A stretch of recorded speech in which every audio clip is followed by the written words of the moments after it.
Hello friends, welcome to GS analysis centre. तो daily current affair के session में आज हम डिस्कस करेंगे 6 मार्च का करंट अफेयर। करंट अफेयर के साथ साथ जितने भी इंपॉर्टेंट एक्स्ट्रा फैक्ट होंगे सारे को डिस्कस करेंगे। साथ ही इसका पीडीएफ इस वीडियो के डिस्क्रिप्शन से आप डाउनलोड कर सकते हैं। तो वीडियो को अंत तक देखिए। अंत में आप सभी से 2 प्रश्न पूछूंगा, उसका आंसर आपको नीचे कमेंट में लिखना है। तो अब चलिए स्टार्ट करते हैं। पहला क्वेश्चन है, हाल ही में किस भारतीय बैंक ने प्रतिबंधित रूसी संस्थानों को बैंकिंग माध्यमों के जरिए भुगतान पर रोक लगा दी है? देखिए, रूस और यूक्रेन युद्ध के दौरान पश्चिमी देशों ने रूस के बहुत सारे वित्तीय संस्थानों पर प्रतिबंध लगा दिए हैं। इसे देखते हुए स्टेट बैंक ऑफ इंडिया ने उन प्रतिबंधित रूसी संस्थानों को बैंकिंग माध्यमों के जरिए भुगतान पर रोक लगा दी है।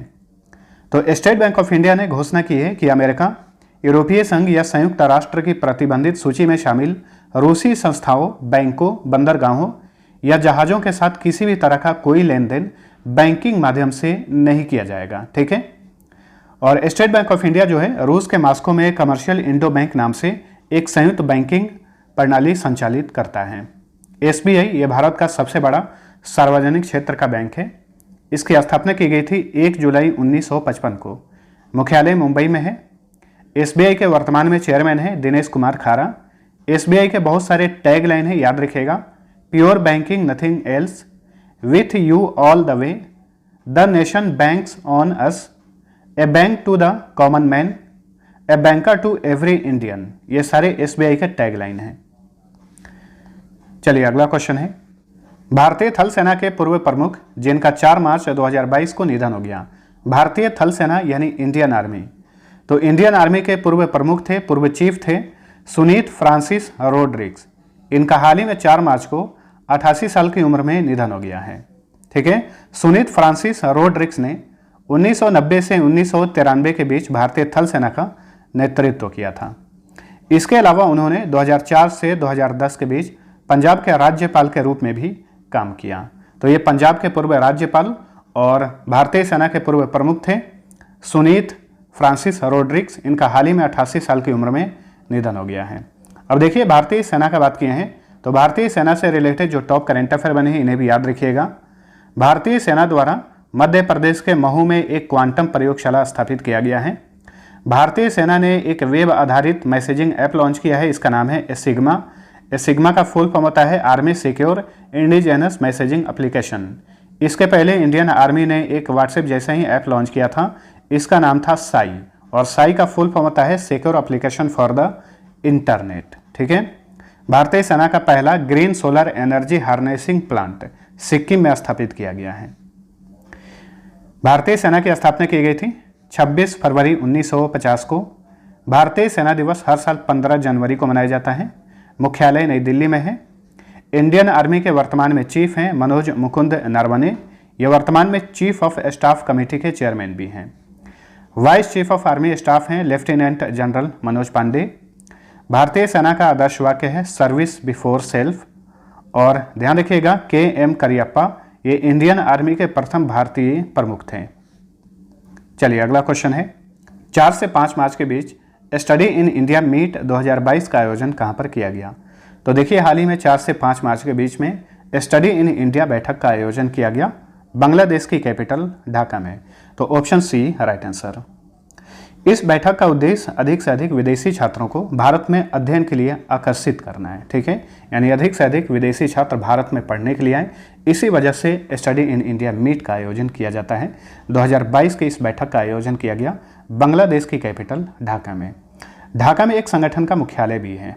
क्या नाम है उसका? बिम्स्टेक नाम है। तो ध्यान रखिएगा, स्टडी इन इंडिया कार्यक्रम जो है इसकी शुरुआत केंद्रीय शिक्षा मंत्रालय ने 2018 में की थी। अब देखिए, सम्मेलन और बैठक से रिलेटेड जो हाल ही में टॉप करंट अफेयर बने हैं इन्हें भी याद रखिएगा।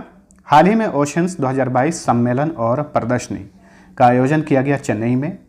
तीसरा NIC टेक कॉन्क्लेव 2022 का आयोजन किया गया नई दिल्ली में। NIC का यहाँ पे फुल फॉर्म है नेशनल इंफॉर्मेटिक्स सेंटर। हाल ही में 19वां भारत अमेरिका सैन्य सहयोग समूह की बैठक का आयोजन आगरा में किया गया। चौथा बाघ संरक्षण पर एशियाई मंत्री स्तरीय सम्मेलन का आयोजन मलेशिया में किया गया था। 24वां ई गवर्नेंस पर सम्मेलन 2022 का आयोजन हैदराबाद में किया गया था। चलिए अगला क्वेश्चन, जेट एयरवेज के नए CEO कौन बने हैं? तो देखिए हाल ही में जेट एयरवेज एयरलाइंस के नए मुख्य कार्यकारी अधिकारी यानी चीफ एग्जीक्यूटिव ऑफिसर बने हैं Sanjeev Kapoor. Option A right answer. वैसे जेट एयरवेज जो है यह कंपनी 3 साल से बंद पड़ी हुई है। 3 साल में अभी तक एक भी उड़ान नहीं भरा है जेट एयरवेज ने, लेकिन हाल ही में जेट एयरवेज ने अपने नए सीईओ की नियुक्ति की है। तो नए सीईओ बने हैं संजीव कपूर। जेट एयरवेज की स्थापना 1 अप्रैल 1992 में की गई थी। जेट एयरवेज का मुख्यालय दिल्ली में है। वर्तमान में इसके गैर कार्यकारी चेयरमैन हैं मुरारी लाल जालान और नए सीईओ बन गए हैं संजीव कपूर। अब देखिए जो भारत की प्रमुख एयरलाइंस कंपनियां हैं उनके वर्तमान में सीईओ कौन है उन्हें भी याद रखिएगा। इंडिगो एयरलाइंस के सीईओ हैं रणोजॉय दत्ता। विस्तारा एयरलाइंस के सीईओ हैं विनोद कन्नन जो कि हाल ही में बने हैं। गो फर्स्ट के सीईओ हैं कौशिक खोना। स्पाइस जेट के चेयरमैन और मैनेजिंग डायरेक्टर हैं अजय सिंह। एयर इंडिया के सीईओ इल्कर आईसी, इन्हें हाल ही में नियुक्त किया गया है, लेकिन ऐसा लग रहा है कि इल्कर आईसी जो है ये पदभार ग्रहण नहीं करेंगे, ये तुर्की के रहने वाले हैं। चलिए अगला क्वेश्चन है, 4 मार्च से शीतकालीन पैरालंपिक खेल 2022 किस शहर में शुरू हुआ है? तो देखिए 2022 का शीतकालीन पैरालंपिक खेल यानी विंटर पैरालंपिक गेम्स का आयोजन किया जा रहा है चीन की कैपिटल बीजिंग में। Option A right answer. कुछ दिन पहले ही शीतकालीन ओलंपिक खेल का आयोजन बीजिंग में किया गया था। अब शीतकालीन पैरालंपिक खेल का आयोजन भी बीजिंग में ही किया जा रहा है। अब यहाँ से एक और इम्पोर्टेंट क्वेश्चन बना था, अंतर्राष्ट्रीय पैरालंपिक समिति ने बीजिंग शीतकालीन पैरालंपिक खेलों से रूस और बेलारूस के खिलाड़ियों के भाग लेने पर प्रतिबंध लगा दिया है। ठीक है, रूस और बेलारूस मिलकर जो है यूक्रेन पर चढ़ाई किए हुए हैं। रूस की मदद कर रहा है बेलारूस, इसलिए इन दोनों देशों के खिलाड़ियों के भाग लेने पर इस खेल में प्रतिबंध लगा दिया है अंतर्राष्ट्रीय पैरालंपिक समिति ने। ठीक है, शीतकालीन पैरालंपिक खेल का ये 13वां संस्करण है। 4 मार्च से शुरू हुआ है, 13 मार्च तक इसका आयोजन किया जाएगा। 2022 शीतकालीन पैरालंपिक खेल में बॉब स्लेज नामक एक नया खेल शामिल किया गया है। ठीक है, ये एक नया खेल है बॉब स्लेज, इसे शामिल किया गया है। 2022 शीतकालीन पैरालंपिक खेल का आदर्श वाक्य याद रखिए, together for a shared future. ये शीतकालीन ओलंपिक खेल का भी आदर्श वाक्य था और पैरालंपिक खेल का भी यही आदर्श वाक्य है। 2022 शीतकालीन पैरालंपिक खेल का शुभंकर यानी मस्कट याद रखिए, शुए रॉन रॉन इसका ये मस्कट है। और शीतकालीन ओलंपिक खेल का मस्कट था बिंग ड्वेन ड्वेन। ठीक है, तो एक होता है विंटर ओलंपिक खेल और एक होता है समर ओलंपिक खेल। कुछ दिन पहले ही समर ओलंपिक खेल का आयोजन टोक्यो में किया गया था और विंटर ओलंपिक खेल का आयोजन बीजिंग में किया गया। अब अंतर्राष्ट्रीय पैरालंपिक समिति यानी इंटरनेशनल पैरालंपिक कमेटी के बारे में जान लीजिए। इसकी स्थापना की गई थी 22 सितंबर 1989 को। मुख्यालय जर्मनी के बॉन में है। वर्तमान में इसके अध्यक्ष हैं एंड्रयू पर्सोन्स और इसमें सदस्य देशों की संख्या 176 है। चलिए अगला क्वेश्चन है, 4 मार्च 2022 को 2 दिवसीय प्लास्टिक रिसाइकलिंग और अपशिष्ट प्रबंधन पर अंतर्राष्ट्रीय शिखर सम्मेलन 2022 का उद्घाटन किसने किया? तो इस सम्मेलन का उद्घाटन किए केंद्रीय मंत्री Bhanu Pratap Singh Verma. Option B right answer. Bhanu Pratap Singh Verma जो हैं ये एमएसएमई मंत्रालय में राज्य मंत्री हैं। वैसे एमएसएमई मंत्री हैं नारायण तातू राणे। ठीक है, तो हाल ही में 4 से 5 मार्च को प्लास्टिक रिसाइकलिंग और अपशिष्ट प्रबंधन पर अंतर्राष्ट्रीय शिखर सम्मेलन का आयोजन नई दिल्ली में किया गया और इस सम्मेलन का आयोजन किया एमएसएमई मंत्रालय ने all India plastic manufacturers association के सहयोग से। चलिए अगला क्वेश्चन, फिक्की जल पुरस्कारों के 9वें संस्करण में विशेष ज्यूरी पुरस्कार से किसे सम्मानित किया गया है? तो देखिए हाल ही में आभासी रूप से फिक्की जल पुरस्कारों के 9वें संस्करण का आयोजन किया गया। इसमें स्पेशल ज्यूरी अवार्ड से सम्मानित किया गया स्वच्छ गंगा के लिए राष्ट्रीय मिशन यानी national mission for clean Ganga को। Option C right answer. तो national mission for clean Ganga को गंगा नदी को पुनर्जीवित करने और जल प्रबंधन में एक आदर्श बदलाव लाने के प्रयास के लिए ये पुरस्कार दिया गया। 9वें फिक्की जल पुरस्कार समारोह का आयोजन 2 से 3 मार्च को आभासी रूप से आयोजित फिक्की के 7वें भारत उद्योग जल सम्मेलन में किया गया था। फिक्की एक संगठन है, इसके बारे में हम आगे जानेंगे। स्वच्छ गंगा के लिए राष्ट्रीय मिशन जो है इसके वर्तमान में महानिदेशक हैं जी अशोक कुमार। इनकी नियुक्ति हाल ही में की गई है, इसलिए याद रखिएगा। स्वच्छ गंगा के लिए राष्ट्रीय मिशन की शुरुआत जून 2014 में की गई थी। फिक्की का फुल फॉर्म होता है federation of Indian chambers of commerce and industry. ये भारत का एक उद्योग महासंघ है। फिक्की की स्थापना 1927 में की गई थी। मुख्यालय नई दिल्ली में है। वर्तमान में फिक्की के अध्यक्ष हैं संजीव मेहता। फिक्की के सेक्रेटरी जनरल हैं अरुण चावला। नेक्स्ट, सौर विमानन ईंधन का उपयोग करने के लिए किस एयरलाइंस कंपनी ने सिन्हेलियन एसए के साथ भागीदारी की है? अब यहाँ पे सौर विमानन ईंधन का बात चल गया है, इसलिए ये क्वेश्चन इंपॉर्टेंट बनेगा, इसे याद रखिएगा। तो देखिए, हाल ही में सौर विमानन ईंधन के उपयोग के लिए स्विस एयरलाइंस कंपनी ने सिन्हेलियन एसए के साथ भागीदारी की है। स्विस एयरलाइंस जो है ये स्विट्जरलैंड की एक एयरलाइन कंपनी है। 2023 तक स्विस एयरलाइंस सौर विमानन ईंधन, इसे ही सन टू लिक्विड ईंधन कहा जाता है, का उपयोग करने वाली पहली एयरलाइन कंपनी बन जाएगी। सिन्हेलियन एसए ने, ध्यान रखिएगा, जर्मनी के जूलिच में औद्योगिक रूप से सौर ईंधन यानी सन टू लिक्विड ईंधन का उत्पादन करने के लिए दुनिया का पहला संयंत्र स्थापित किया है। कहाँ पर? जर्मनी के जूलिच में। स्विस इंटरनेशनल एयरलाइंस कंपनी की स्थापना 1 अप्रैल 2002 को की गई थी। मुख्यालय स्विट्जरलैंड के बेसल में है। वर्तमान में इस एयरलाइंस के अध्यक्ष हैं रेटो फ्रांसियोनी और इस एयरलाइंस के सीईओ हैं डाइटर व्रैंक्स। चलिए अगला क्वेश्चन है, भारतीय एक्सा लाइफ इंश्योरेंस कंपनी ने हाल ही में किस अभिनेत्री को अपना ब्रांड एम्बेसडर नियुक्त किया है? तो भारतीय एक्सा लाइफ इंश्योरेंस की ब्रांड एम्बेसडर बनी है अभिनेत्री Vidya Balan. Option D right answer. Bharti AXA life insurance की स्थापना 2007 में की गई थी। मुख्यालय मुंबई में है। वर्तमान में भारतीय एक्सा लाइफ इंश्योरेंस के एमडी और सीईओ हैं, यानी प्रबंध निदेशक और मुख्य कार्यकारी अधिकारी हैं पराग राजा। एक हैं पराग अग्रवाल जो कि हाल ही में ट्विटर के सीईओ बने हैं, और ये हैं पराग राजा जो कि भारतीय एक्सा लाइफ इंश्योरेंस के एमडी और सीईओ हैं। अब यहाँ पे ब्रांड एम्बेसडरों का बात चल गया है, तो देखिए हाल ही में बहुत सारे ब्रांड एम्बेसडरों की नियुक्ति की गई है, इन्हें याद रखिएगा। डिश टीवी इंडिया के ब्रांड एम्बेसडर बने हैं ऋषभ पंत। थम्सअप और ऑनलाइन गेमिंग ऐप है A23 के ब्रांड एम्बेसडर बने हैं शाहरुख खान। बीमा कंपनी रीन्यू बाई के ब्रांड एम्बेसडर बने हैं राजकुमार राव। बैंक ऑफ बड़ौदा की ब्रांड एम्बेसडर बनी है Shafali Verma. Equitas small finance bank के ब्रांड एम्बेसडर बने हैं रानी रामपाल और स्मृति मंधाना।